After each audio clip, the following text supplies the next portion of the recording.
Female function থেকে এই female ফাংশনে আমরা কি করলাম, একটা জাম্পার ইউজ করলাম।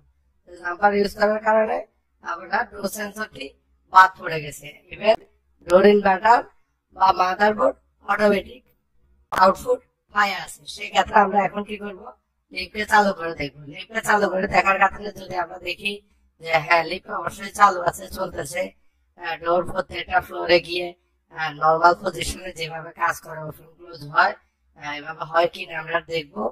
আর সেন্সরে হাত দিলে সেন্সর তার দাঁড়াবে না, অটোমেটিক যখনই ওপেন লিমিট সময় আসবে ওপেন হবে, যখনই ক্লোজ লিমিটের ডিরেকশন আসবে ইনভার্টার থেকে তখন অটোমেটিক্যালি মোটর ডোরকে ক্লোজ করে দিবে। আমরা ওই জিনিসটা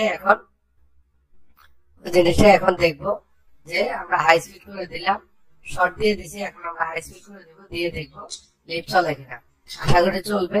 এই হচ্ছে আমাদের আজকে কাজের ঘটনা যে আপনি সিগমা ডিও 3000 ইনভার্টার ডোর ইনভার্টারের অটো সেন্সর যদি কোনো সমস্যা হয় তাহলে সমস্যা আপনি কিভাবে একটা লিফট রানিং করবেন তার বর্ণনা এখানে দেওয়া হলো।